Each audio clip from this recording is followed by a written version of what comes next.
Hello everyone. Welcome to For Nurses Preparation YouTube channel. I am Neeraj Kumar Kathal. Today is 16th February 2022 and today's important MCQs for upcoming nursing recruitment exams are: first question, who is called father of medicine? Father of medicine के नाम से किसे जाना जाता है?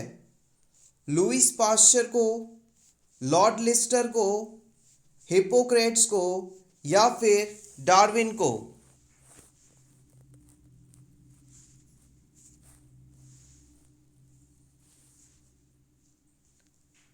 The right answer is option सी।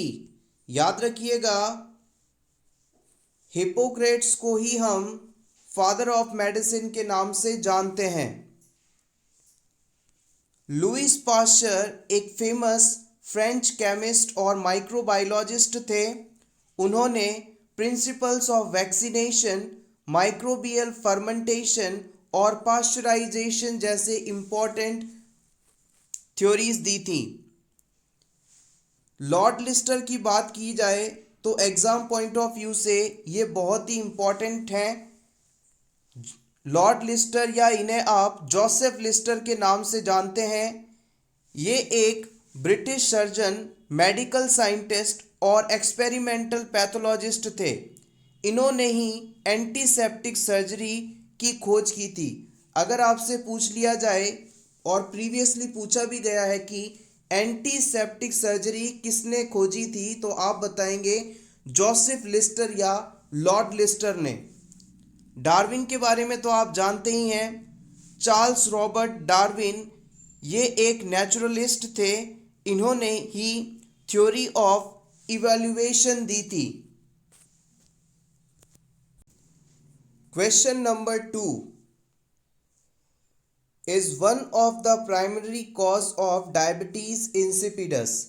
आपको बताना है कि डायबिटीज इंसिपिडस का मुख्य कारण क्या होता है। Option A, over secretion of insulin, insulin का बहुत ही ज़्यादा सिक्रीशन होना। Option B, lack of insulin, insulin का कम सिक्रीट होना।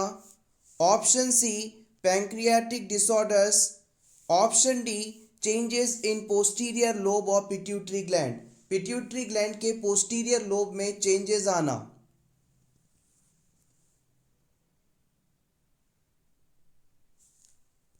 The right answer is option D.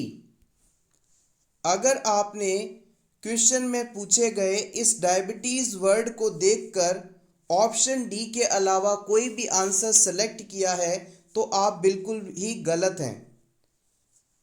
Diabetes mellitus condition के अंदर इंसुलिन की मात्रा कम हो जाती है, ये उससे संबंधित है। जबकि डायबिटीज इंसिपिडस में सिर्फ नाम डायबिटीज है, लेकिन ये किसी भी प्रकार से इंसुलिन से संबंधित नहीं है।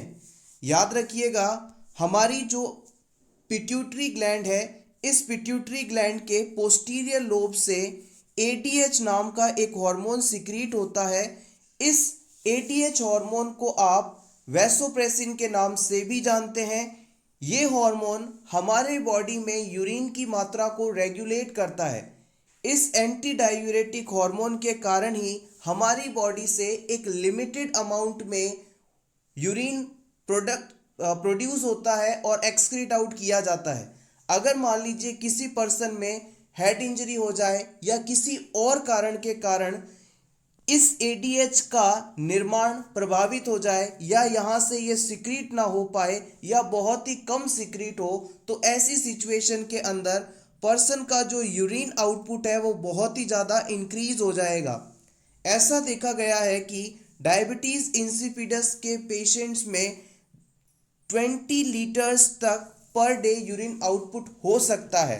तो ऑब्वियसली अगर इतना यूरिन आउटपुट होगा तो पर्सन में कहीं ना कहीं हाइपोवॉलीमिया कंडीशन हो सकती है, डिहाइड्रेशन कंडीशन हो सकती है, और ये कंडीशन, ये situation life threatening condition develop करवा सकती है।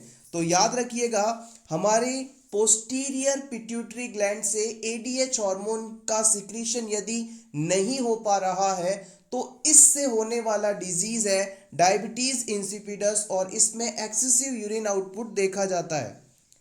अगर हम बात करें डायबिटीज मेलाइटस की तो इसमें दो टाइप की डायबिटीज होती हैं, एक होती है टाइप 1 डायबिटीज और दूसरी होती है टाइप 2 डायबिटीज। टाइप 1 डायबिटीज को आप इंसुलिन डिपेंडेंट डायबिटीज मेलाइटिस के नाम से जानते हैं, जो कि इंसुलिन के कम प्रोडक्शन या नॉन प्रोडक्शन के कारण होता है। टाइप 2 डायबिटीज जो है वो non insulin dependent diabetes mellitus के नाम से जानी जाती है। इसके अंदर इंसुलिन का प्रोडक्शन तो सही होता है, लेकिन बॉडी के अंदर जो सेल्स होती हैं वो इंसुलिन के लिए रेसिस्टेंट हो जाती हैं। और याद रखिएगा, जिन लोगों को टाइप 2 डायबिटीज मेलाइटिस होता है उन पर्सन के अंदर इंसुलिन का सिक्रीशन बहुत ही ज़्यादा होता है और इस सिचुएशन को हम हाइपर इंसुलिनीमिया के नाम से जानते हैं। पैंक्रियाज की जो बीटा सेल्स हैं उन्हीं के द्वारा इंसुलिन हार्मोन का सिक्रीशन किया जाता है। प्रीवियस एग्जाम में इस चीज को कई बार पूछा गया है। Question number 3, what should the nurse do to assess the neurovascular status of a extremity casted from ankle to Thai.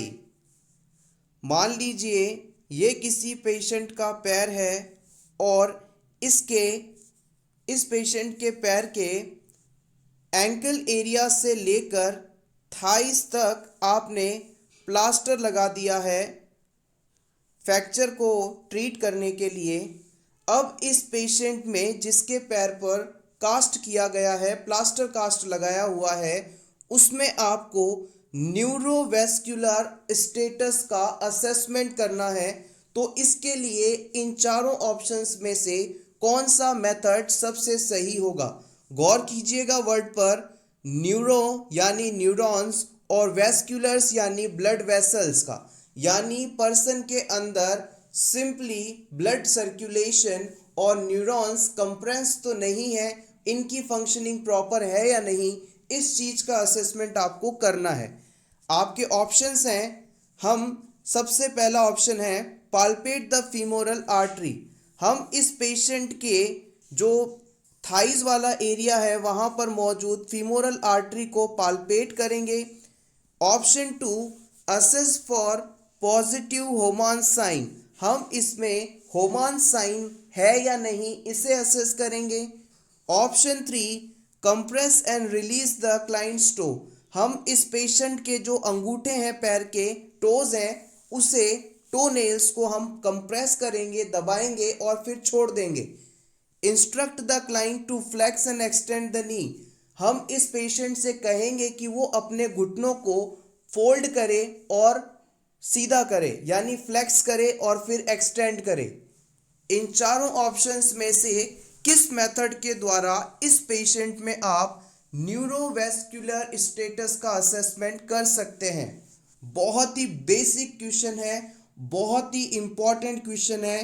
Previous exam में इस क्वेश्चन को अलग अलग तरह से पूछा गया है।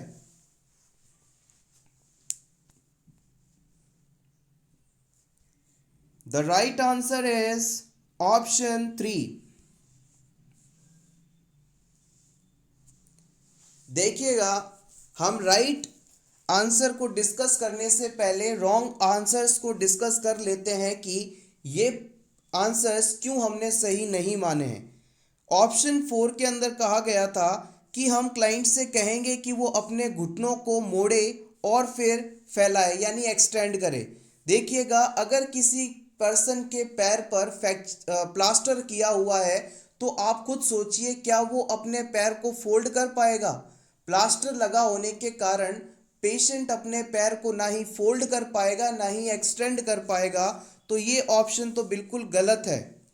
इसके अलावा होमान साइन आप उन पेशेंट्स में चेक करते हैं जिनके अंदर डीप वेन थ्रोम्बोसिस जैसी फाइंडिंग होने की संभावना है, यानी पर्सन के पैर में मौजूद डीप वेसल्स के अंदर कोई क्लॉट तो नहीं प्रेजेंट है। इस चीज के असेसमेंट के लिए होमान साइन का इस्तेमाल किया जाता है, ना कि न्यूरोवेस्कुलर स्टेटस का असेसमेंट करने के लिए।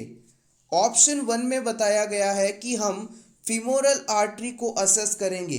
देखिएगा, जब भी किसी पर्सन के अंदर आपको ब्लड सर्कुलेशन का असेसमेंट करना होता है तो आप हमेशा डिस्टल एरिया में मौजूद ब्लड वेसल को पाल्पेट करना बेहतर समझते हैं। आपने इस पेशेंट में यहाँ प्लास्टर लगा रखा है, तो ब्लड का सर्कुलेशन बॉडी के आखिरी हिस्से तक यानी पीडल पल्स में हो रहा है या नहीं, इस चीज को आप बेहतर तरीके से असेस करेंगे तो ज़्यादा सही रहेगा। अगर आप फीमोरल आर्टरी को पाल्पेट करते हैं तो इस जगह पर तो सर्कुलेशन बिल्कुल सही है, यहाँ पर आपको एग्जैक्ट वेस्कुलर फंक्शन का असेसमेंट नहीं पड़ेगा। आपको वेसल्स के फंक्शन के असेसमेंट के लिए पीडल एरिया में मौजूद पल्स यानी पीडल पल्स का असेसमेंट करना सबसे सही माना जाएगा। अब हम बात करते हैं ऑप्शन 3 की, जो कि सही आंसर है। Capillary refill based on the Blanch test is accurate assessment for neurovascular integrity. Immediate refill is expected. देखिएगा, बिल्कुल सिंपल शब्दों में अपन बात करें तो पेशेंट के पैर जिस पर प्लास्टर लगा हुआ है, उस प्लास्टर से होते हुए ब्लड पेशेंट के अंगूठों तक अगर पहुंच रहा है तो इसका मतलब है कि जो प्लास्टर लगाया गया है उसका कंप्रेशन ब्लड वेसल्स पर ज़्यादा नहीं है, यानी पर्सन के बॉडी के आखिरी हिस्से तक ब्लड पहुंच रहा है, उसे कोई प्रॉब्लम नहीं है। लेकिन अगर पेशेंट के बॉडी के आखिरी हिस्से यानी अंगूठे के नाखून तक ब्लड सर्कुलेशन नहीं पहुंच रहा है तो इस सिचुएशन में पर्सन के अंदर जो उस हिस्से की ब्लड सेल्स हैं, बॉडी सेल्स हैं, वो डैमेज हो सकती हैं, वहाँ साइनोसिस हो सकता है या फिर नेक्रोसिस हो सकता है। हमें इस चीज़ के असेसमेंट के लिए ब्लांच टेस्ट परफॉर्म करना होगा, और ब्लांच टेस्ट परफॉर्म करने के लिए हम सिंपली पर्सन के पैर के अंगूठे को कंप्रेस करेंगे, दबाएंगे और फिर उसके बाद छोड़ देंगे। जैसे ही हम कंप्रेशन के बाद रिलैक्स करते हैं, रिलीज करते हैं, तुरंत अगर अंगूठे का कलर लाल हो जाता है यानी कि ब्लड सर्कुलेशन वहाँ पर इफेक्टिवली हो रहा है, तो इसका मतलब है कि न्यूरोवेस्कुलर फंक्शन बिल्कुल सही है और हमें कोई भी चिंता करने की ज़रूरत नहीं है। अगर वहाँ पर कंप्रेशन और रिलीज करने के बाद इमीडिएट रिफिलिंग नहीं होती तो इसका मतलब है कि जो कास्ट किया गया है वो बहुत ही ज़्यादा टाइट है और पर्सन में डिस्कम्फर्ट हो रहा है। Question number 4 is a genetic disorder found in females due to absence of normal second sex chromosomes. आपको बताना है कि फीमेल के अंदर सेकंड सेक्स क्रोमोसोम की एब्सेंस के कारण कौन सा जेनेटिक डिसऑर्डर होता है। Option A Down syndrome, option B Asperger's disorder, option C Rett disorder, option D Turner syndrome.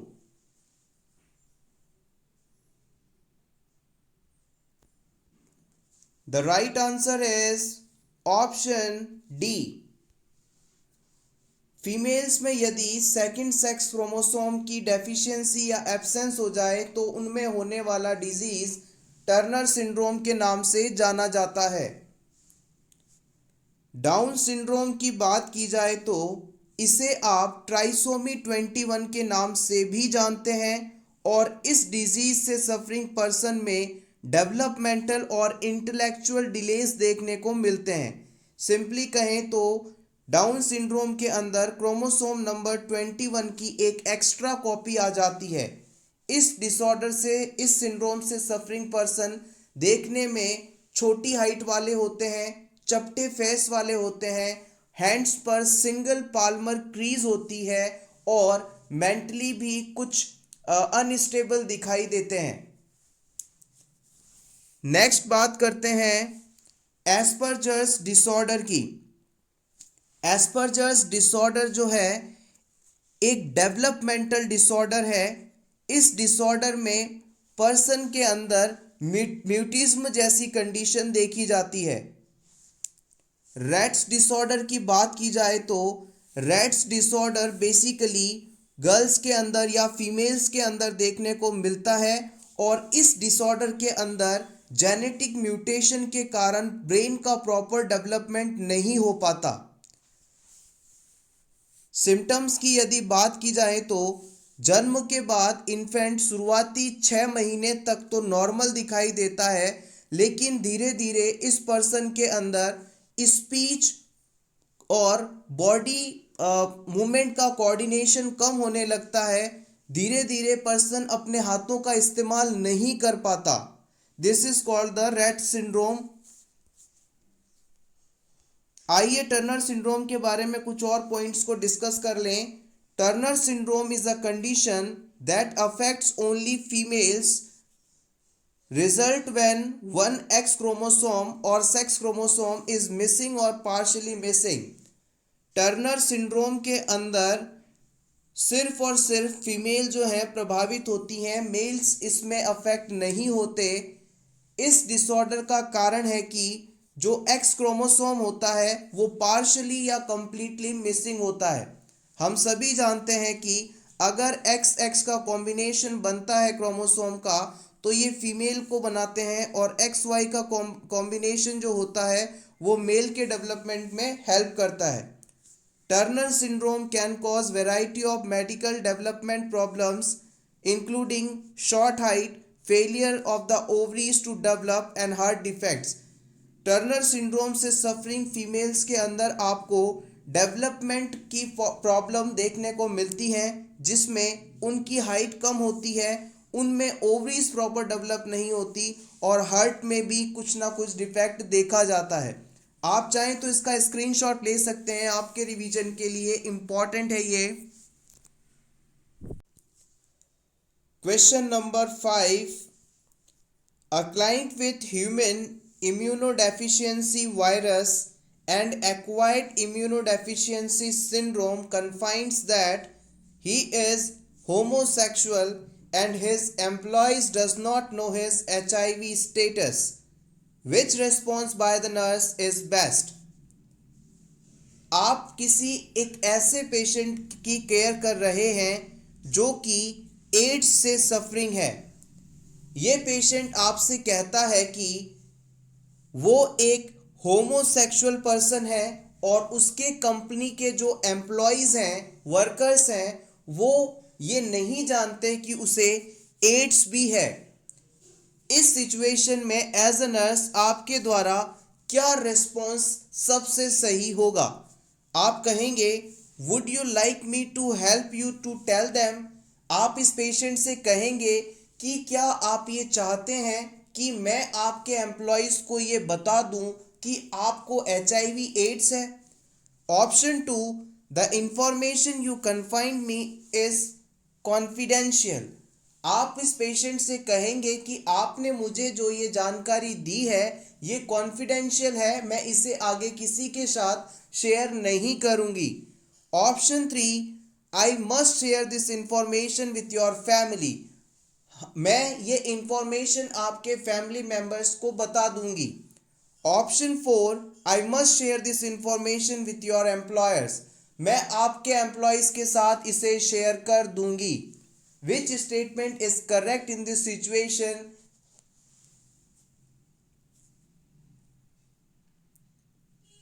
The right answer is option 2।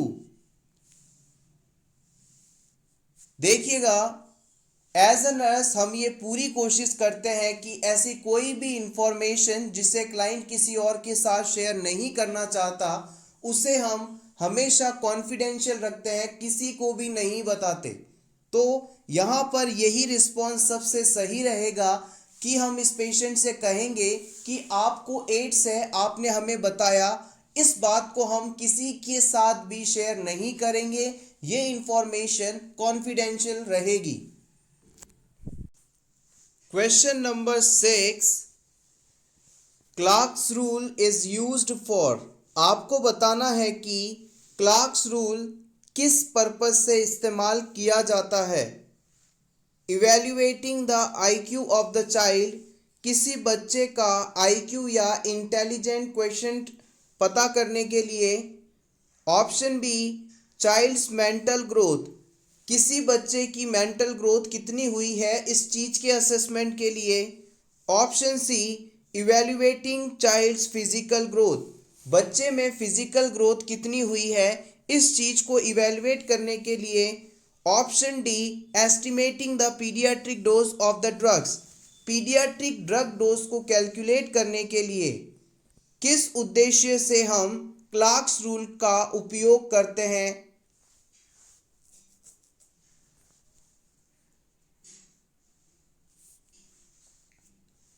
The right answer is option D. अगर आपको 2 साल से लेकर 17 साल के उम्र के बच्चों में यदि ड्रग डोज को कैलकुलेट करना है तो इसके लिए क्लार्क्स रूल का इस्तेमाल किया जाता है। क्लार्क्स रूल में हम क्या करते हैं कि बच्चे का जो वेट है, वजन है, उसे पाउंड में लेते हैं और फिर इसे 150 एलबीएस से डिवाइड कर देते हैं और फिर मल्टीप्लाई करते हैं अडल्ट डोज से। ऐसा करके हम बच्चे को कितनी डोज है देनी चाहिए उसे कैलकुलेट कर सकते हैं। एक बार फिर से देखिएगा, अगर हमें 2 साल से लेकर 17 साल की उम्र तक के बच्चे में कितनी ड्रग की डोज देनी है इसे कैलकुलेट करना हो तो उसके लिए क्लार्क्स रूल का इस्तेमाल किया जाता है। इस फॉर्मूला के अनुसार अडल्ट डोज को हम मल्टीप्लाई करते हैं बच्चे के वजन से जो कि पाउंड में होना चाहिए और डिवाइडेड बाय 150। इसको सॉल्व करने के बाद जो डाटा आएगा वो एक पीडियाट्रिक डोज होगी, बच्चे के लिए डोज होगी। Question number 7, the nurse is caring for a client scheduled for removal of pituitary gland. The nurse particularly alert for, आप ऐसे पेशेंट की केयर कर रहे हैं जिसमें पिट्यूटरी ग्लैंड का रिमूवल होने वाला है। इस पेशेंट की केयर के दौरान आप किस चीज़ के लिए अलर्ट रहेंगे। Nasal congestion, abdominal tenderness, muscle टिटैनी, oliguria.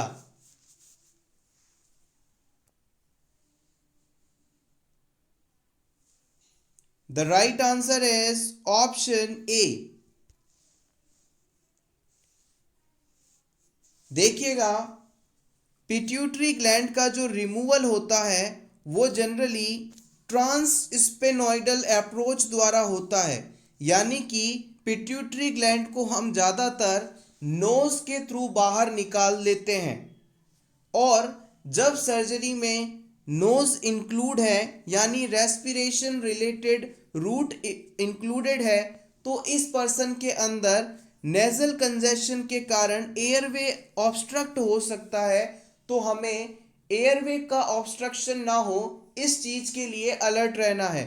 तो याद रखिएगा, जब भी पेशेंट को पिट्यूटरी ग्लैंड का रिमूवल होना है और ट्रांसस्पेनॉइडल अप्रोच इस्तेमाल की जा रही हो तो वहाँ पर नेजल कंजेशन नहीं होने देना है। अगर नेजल कंजेशन हुआ तो पर्सन में रेस्पिरेशन रिलेटेड प्रॉब्लम हो सकती है। एब्डोमिनल टेंडरनेस यहाँ रिलेटेड नहीं है, यूरिन आउटपुट यहाँ कम नहीं होगा और मसल टिटैनी भी इससे संबंधित नहीं है। Question number 8, which of the following act committed by a nurse is an intentional tort। आपको बताना है कि इन चारों ऑप्शंस में से कौन सा ऑप्शन इंटेंशनल टॉर्ट का उदाहरण है। देखिएगा, इंटेंशनल या इंटेंशन का मतलब होता है जानबूझकर किया जाने वाला। Option A battery, option B breach of confidentiality, option C negligence, option D abandonment।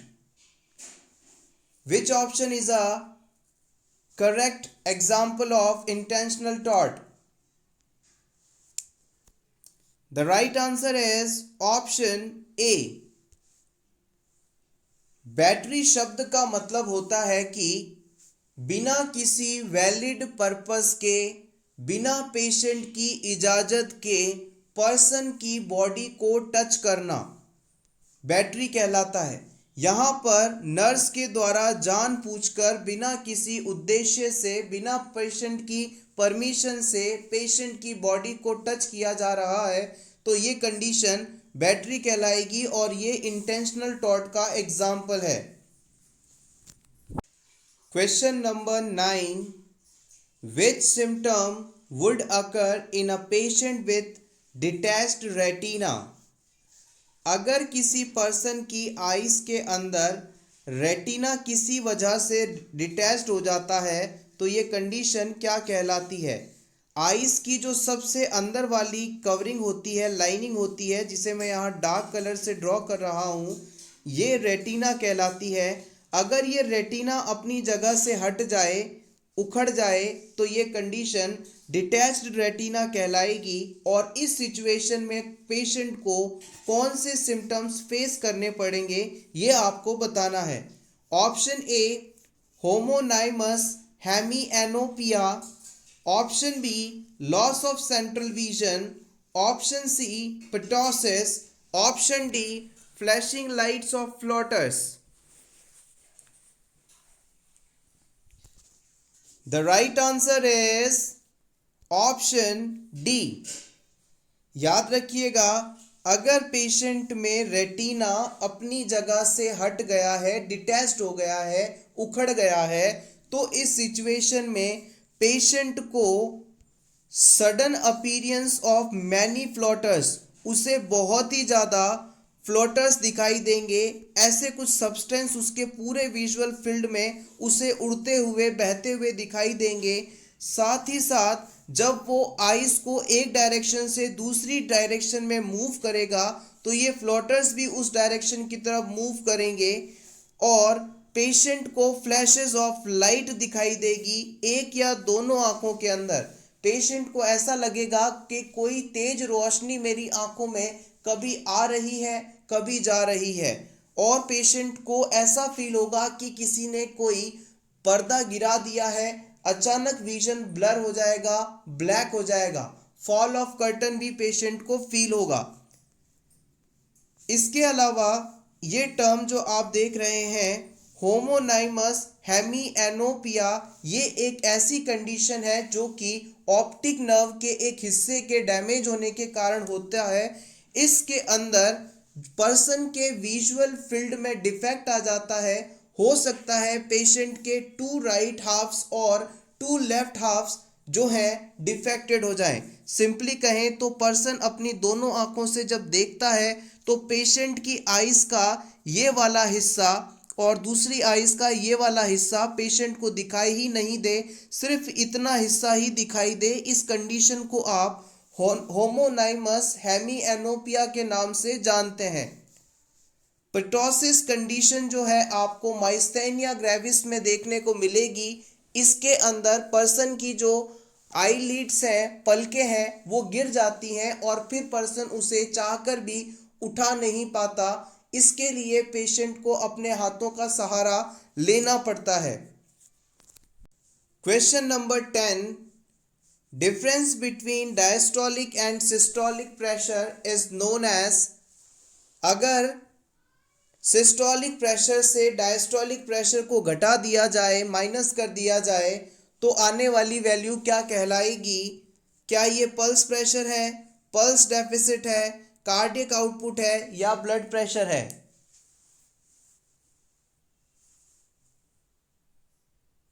The right answer is option A. इसे हम पल्स प्रेशर के नाम से जानते हैं। The difference between systolic and diastolic pressure is called pulse pressure. देखिएगा, हम सभी जानते हैं किसी भी पर्सन के अंदर normal blood pressure 120/80 mm of Hg होता है।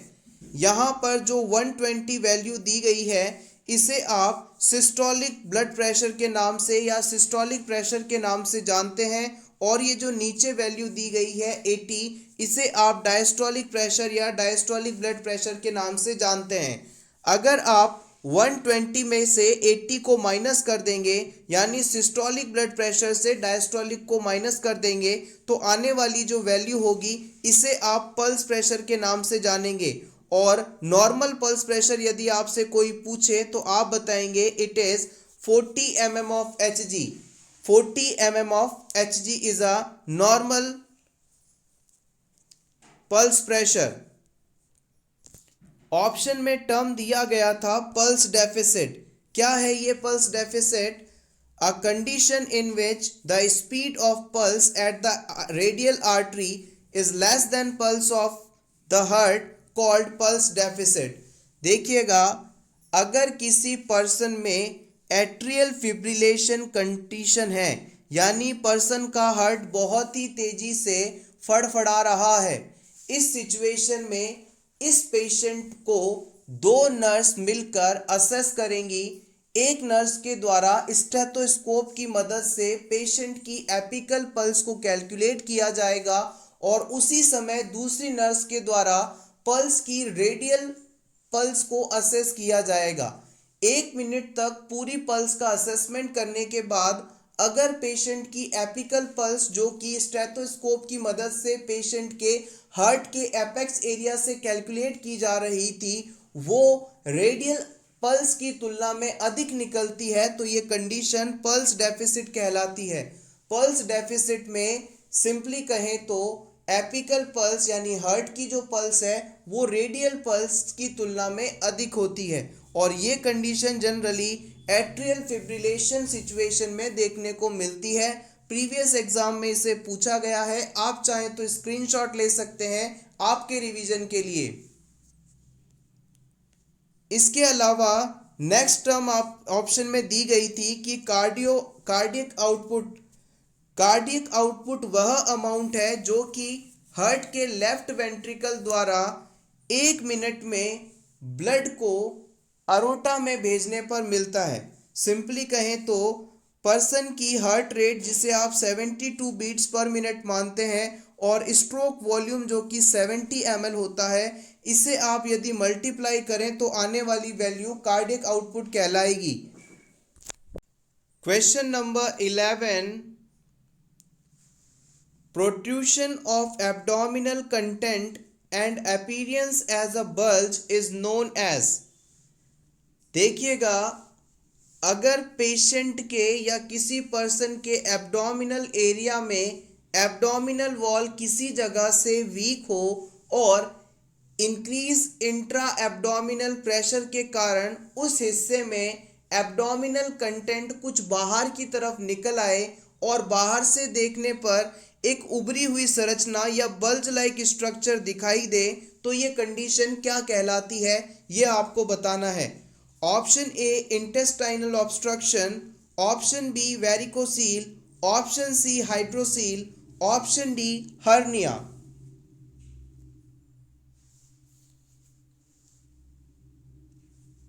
The right answer is option D. इसे हम हर्निया के नाम से जानते हैं। Protrusion of abdominal content and appearance as a bulge known as hernia.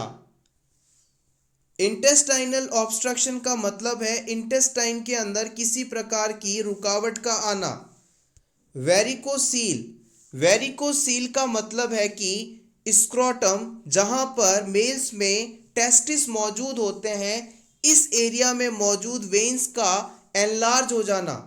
Scrotum में मौजूद वेन्स का एनलार्ज होना वेरिकोसील के नाम से जाना जाता है।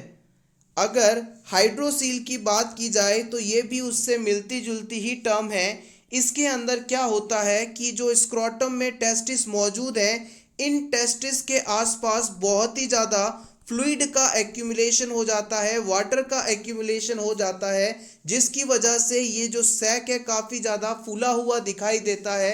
इस कंडीशन को हम हाइड्रोसील के नाम से जानते हैं। एक बार फिर से देखते हैं। A fluid filled sac around a testicle often first noticed as the swelling of scrotum called hydrocele। Question number 13, the complementary feeding involves. आपको बताना है कि कॉम्प्लीमेंट्री फीडिंग में किसे इन्वॉल्व किया जाता है। Timely, adequately, actively feeding, option D all of the above. Complementary feeding में किसे इन्वॉल्व किया जाता है। The right answer is option D. Complementary feeding में हम इन सभी को इंक्लूड करते हैं। आइए जान लेते हैं कि कॉम्प्लीमेंट्री फीडिंग आखिर क्या है। Complementary feeding is defined as the process starting when breast milk alone is no longer sufficient to meet the nutritional requirements of the infant, and therefore other foods and liquids are needed along with the breast milk. देखिएगा, बच्चे के जन्म होने के बाद आधे घंटे के अंदर बच्चे को ब्रेस्ट फीडिंग करवाना शुरू कर दिया जाता है।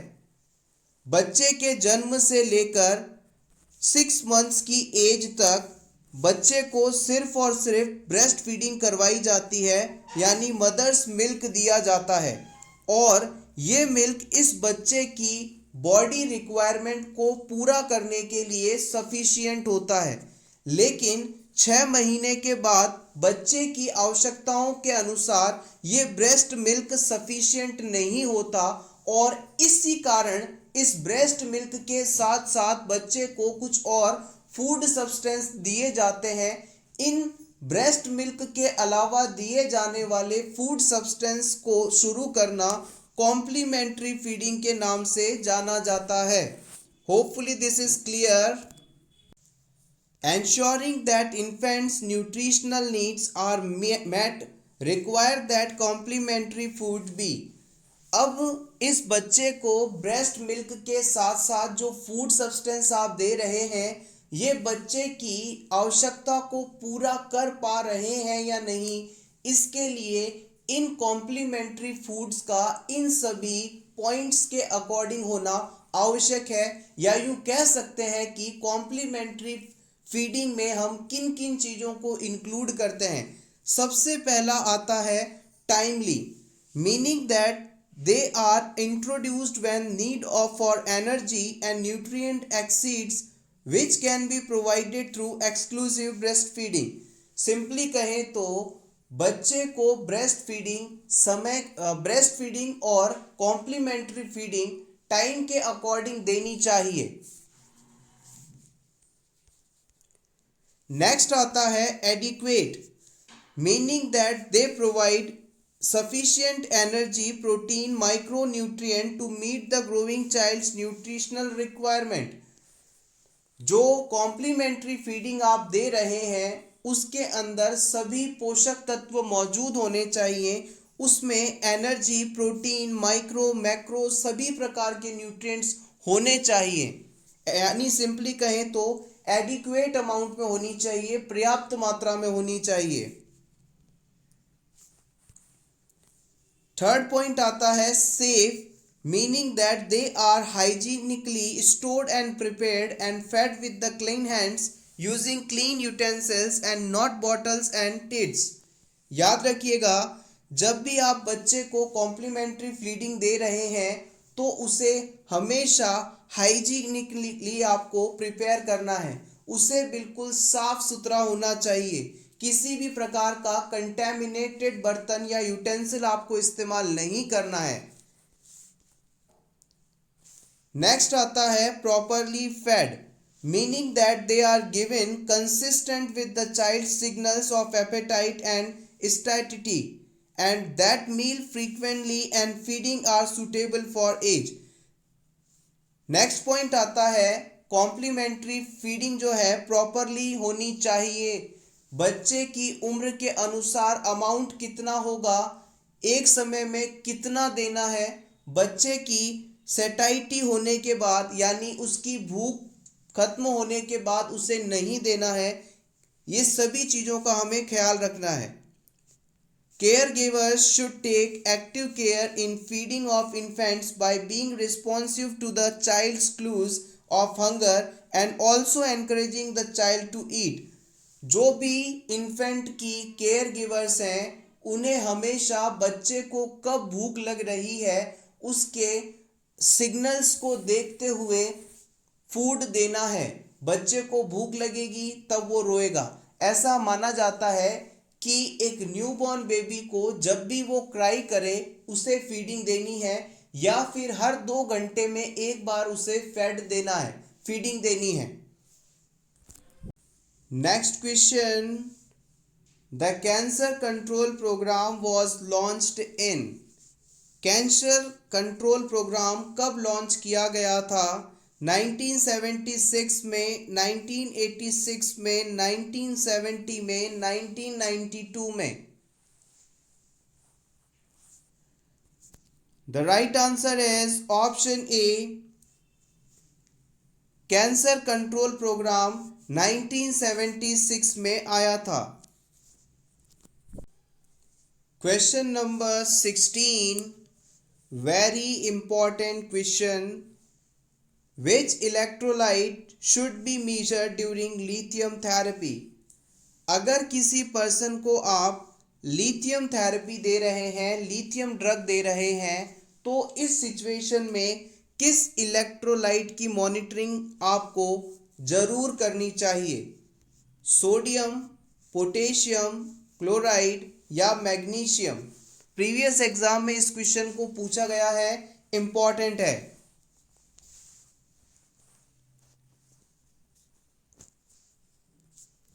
The right answer is option A. याद रखिएगा, जब भी किसी पर्सन को आप लिथियम कार्बोनेट या लिथियम ड्रग दे रहे हैं तो उसमें सोडियम के लेवल को आपको लगातार मॉनिटर करना आवश्यक है। अगर किसी पर्सन के अंदर सोडियम की मात्रा कम हो जाती है, सोडियम का लेवल नॉर्मल से कम होता है, तो उसे आप लिथियम ड्रग नहीं दे सकते। इसका रीज़न ये है कि जब पेशेंट को लिथियम दिया जा रहा होता है, लिथियम के मेटाबॉलिज्म के बाद बचा हुआ जो लिथियम सब्सटेंस है वो सोडियम के साथ जुड़कर बॉडी से यूरिन के थ्रू बाहर निकलता है।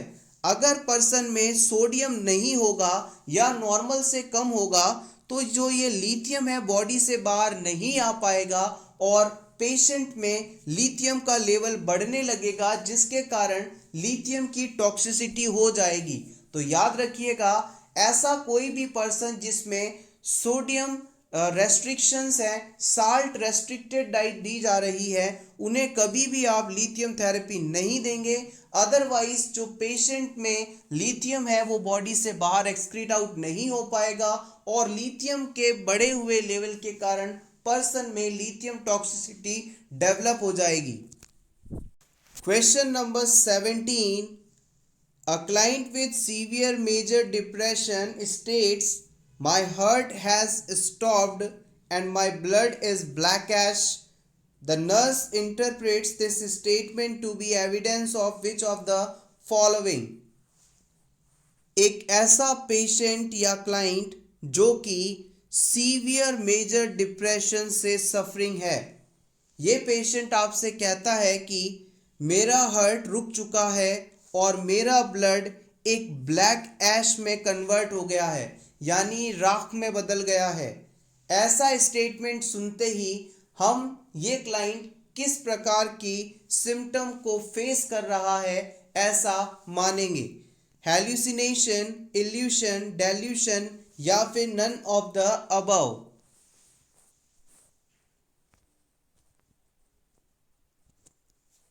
The right answer is option 3। Client का ये स्टेटमेंट हमें ये बताता है कि उसे डेल्यूशन हो रहा है। आइए इसके बारे में और जान लें, इंपॉर्टेंट है। A client with severe depression may experience symptoms of psychosis such as hallucination, delusion, and that are typically mood congruent. अगर कोई पर्सन सीवियरली डिप्रेस्ड है तो उसमें साइकोसिस के सिम्टम्स डेवलप हो सकते हैं। साइकोसिस के सिम्टम्स में मुख्य रूप से हैल्यूसिनेशन और डिल्यूशंस आते हैं। The statement my heart has stopped and my blood is blackish is a mood congruent somatic delusion. अगर आपसे इस स्टेटमेंट को देकर पूछ लिया जाता कि क्लाइंट में किस प्रकार का डेल्यूशन है, तो आप यहाँ पर बता सकते हैं कि इस पर्सन के इस स्टेटमेंट के द्वारा पेशेंट में मूड कॉन्ग्रुएंट सोमेटिक डेल्यूशन होना शो किया जा रहा है। आइए अब जान लेते हैं डेल्यूशन एग्जैक्टली क्या है। Delusion is a firm false fixed belief that is resistant to reason और फैक्ट। अगर किसी पर्सन ने एक बार किसी चीज को मान लिया, चाहे वो गलत भी हो, लेकिन उसे आप कितने भी फैक्ट बता दें वो उसे नहीं बदलता। यानी वो गलत चीज को एक बार यदि सही मान ले तो वो हमेशा उसे सही मानेगा, आप चाहे उसके लिए कितने भी फैक्ट उसे बताएं। Delusion is a fixed firm unshakable false belief. Next term आती है hallucination. A hallucination is a perception in the absence of external stimulus that has qualities of real perception. Second definition of hallucination is a perception of having seen, heard, touched, tasted or smelled something that was not actually there. Hallucination शब्द का मतलब है कि बिना किसी substance के मौजूदगी के भी उसे परसीव करना। कोई भी एक्सटर्नल स्टिमुलाई नहीं है लेकिन पर्सन उसे परसीव कर रहा है, तो ये एबनॉर्मल कंडीशन हैल्यूसिनेशन कहलाती है। पेशेंट किसी चीज या पर्सन को देखता है, एक्चुअल में वो वहां है ही नहीं, ये हैल्यूशन है। पेशेंट कुछ सुनता है जो वास्तव में नहीं है, हैल्यूसिनेशन है। पेशेंट किसी के टच को फील कर रहा है लेकिन वहां उसके आसपास कुछ भी नहीं है, तो ये हैल्यूसिनेशन है। यही चीज टेस्ट और स्मेल के लिए भी लागू होती है। नेक्स्ट आता है evolution. It is a miss interpretation of real sensory stimulus. अगर किसी एक्सटर्नल स्टिमुलस को रॉन्गली परसीव किया जाए तो ये कंडीशन इल्यूशन कहलाती है। देखिएगा, इसका सिंपल और बेस्ट एग्जाम्पल है कि आप किसी अंधेरी सड़क पर चल रहे हैं और वहां पड़े रस्सी को आपने सांप समझ लिया। वहां पर जो रस्सी है ये स्टिमुलाई है, उसकी प्रेजेंस है, लेकिन आप उसे रॉन्गली परसीव करके स्नैक समझ रहे हैं। ये कंडीशन इल्यूशन कहलाती है। कंफ्यूज मत होइएगा, आप चाहे तो इसका स्क्रीनशॉट ले लें। हैल्यूसिनेशन के अंदर तो किसी भी प्रकार का जो स्टिमुलस है, कोई वास्तविक चीज है, वो मौजूद ही नहीं थी, लेकिन फिर भी पेशेंट उसे फील कर रहा था, सुन रहा था, टेस्ट कर रहा था। लेकिन इल्यूशन के अंदर एक्सटर्नल स्टिमुलाई तो प्रेजेंट है लेकिन उसका रॉन्गली परसेप्शन किया जा रहा है। Next question, which of the following symptoms is suggestive of breast cancer. आपको बताना है कि ब्रेस्ट कैंसर में इन चारों ऑप्शंस में से कौन सा सिम्टम देखने को मिल सकता है। Breast enlargement, breast tenderness, darkening of nipples, unilateral discharge from nipples.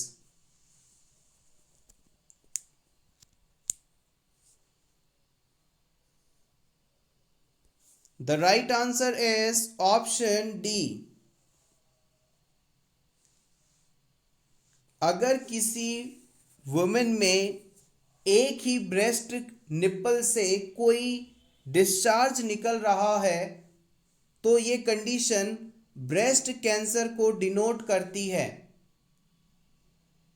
याद रखिएगा, जितने भी डेवलप्ड कंट्रीज हैं उनमें फीमेल्स में सबसे ज़्यादा ब्रेस्ट कैंसर होता है, और जितने भी डेवलपिंग कंट्रीज हैं वहाँ पर फीमेल्स में सबसे ज़्यादा होने वाला कैंसर है cervix cancer.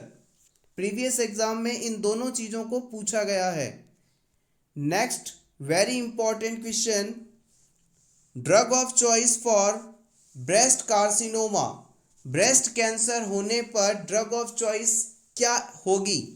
Option A methotrexate, option B chlorambucil, option C tamoxifen citrate, option D co-trimoxazole.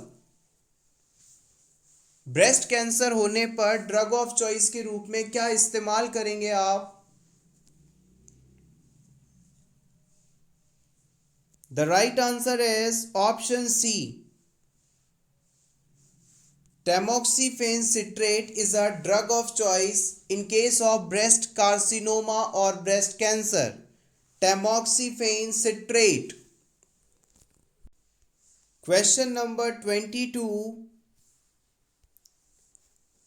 The nurse is caring for a client with heart failure.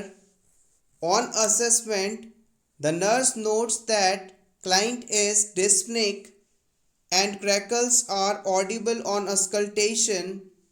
What additional manifestations would the nurse expect to note in this client if excess fluid volume is present? आप किसी ऐसे patient की care कर रहे हैं जिसमें heart failure का diagnosis हुआ है। इस पेशेंट का असेसमेंट करने पर आप ये देखते हैं कि वो डिस्पनिक है, यानी उसे डिफ़िकल्टी इन ब्रीथिंग हो रहा है। इस पेशेंट का अस्कल्टेशन करते समय आपको क्रैकल साउंड सुनाई देता है। इसके अलावा आपको अब बताना है कि इस पेशेंट में आपको सस्पेक्ट है कि फ्लूइड वॉल्यूम एक्सेस है, तो और कौन सी फाइंडिंग आपको देखने को मिल सकती है? Option 1 weight loss and dry skin, इस पेशेंट में वेट लॉस और ड्राई स्किन हो सकता है।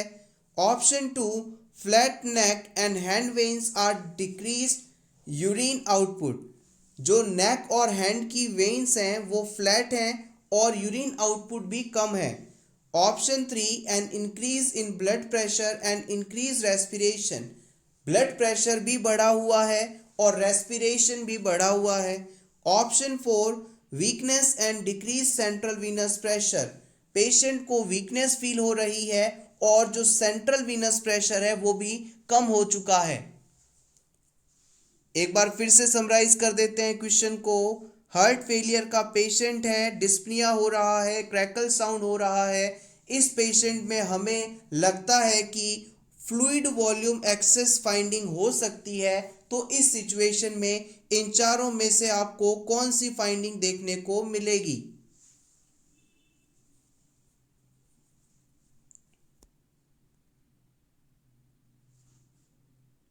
The right answer is option 3।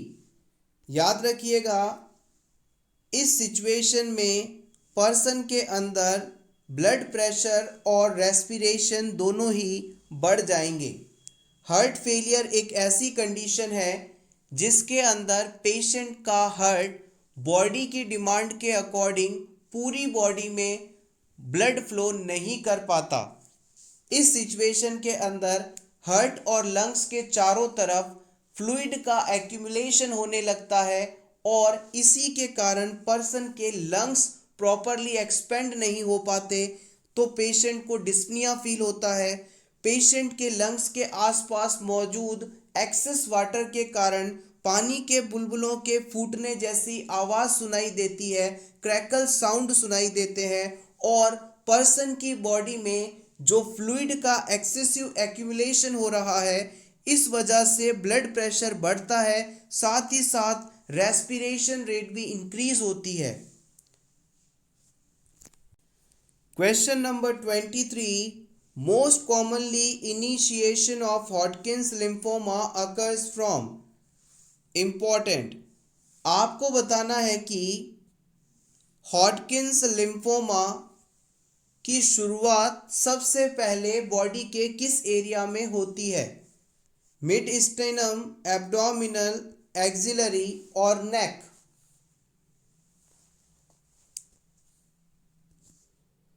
The right answer is option D, neck area में। देखिएगा हमारे बॉडी में जो लिम्फेटिक सिस्टम है, इस लिम्फेटिक सिस्टम में लिम्फ नोड्स पाई जाती हैं और इन लिम्फ नोड्स के कैंसर को आप हॉडकिंस लिम्फोमा नाम से जानते हैं। हॉडकिंस लिम्फोमा की शुरुआत पर्सन के नेक एरिया में मौजूद लिम्फ नोड से होती है और फिर ये पूरी बॉडी में फैलता है। इसके साथ ही हॉडकिंस डिजीज में रीड स्टर्नबर्ग सेल्स की प्रेजेंस देखी जाती है। अगर किसी पर्सन में रीड स्टर्नबर्ग सेल्स की प्रेजेंस है तो इसका मतलब है कि उसे हॉडकिंस लिम्फोमा डिजीज है। Question number 24, a nurse in long term care facility is caring for a elderly client. The elderly client is experiencing bilateral hearing loss due to aging process. Which of the correct term for the client's hearing loss? Simply आपसे ये question पूछा जा रहा है कि एक elderly client है, बुजुर्ग पेशेंट है, उसे दोनों कानों से सुनाई नहीं दे रहा है या कम सुनाई दे रहा है, तो उम्र बढ़ने के कारण कानों से कम सुनाई देना, इस कंडीशन को आप वन वर्ड में क्या कहेंगे? क्या ये अफेसिया है, डिसार्थ्रिया है, प्रेस्बाइक्यूसिस है या फिर मायोपिया है? The right answer is option C.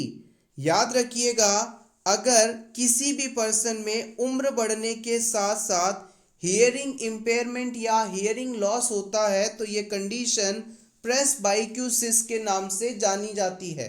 Important है, प्रीवियस एग्जाम में पूछी भी गई है, presbycusis. Question number 25, the American cancer society current recommendation is that women should have a baseline mammogram done between the ages of। American cancer society के अनुसार किस उम्र पर वुमेन को पहली बार मैमोग्राम करवा लेना चाहिए? मैमोग्राम बेसिकली एक ब्रेस्ट का टेस्ट है जो कि ब्रेस्ट कैंसर को डिटेक्ट करने के लिए किया जाता है। ऑप्शन ए 25 से 30 ईयर्स, 30 से 35 ईयर्स, 35 से 40 ईयर्स, 40 से 45 ईयर्स।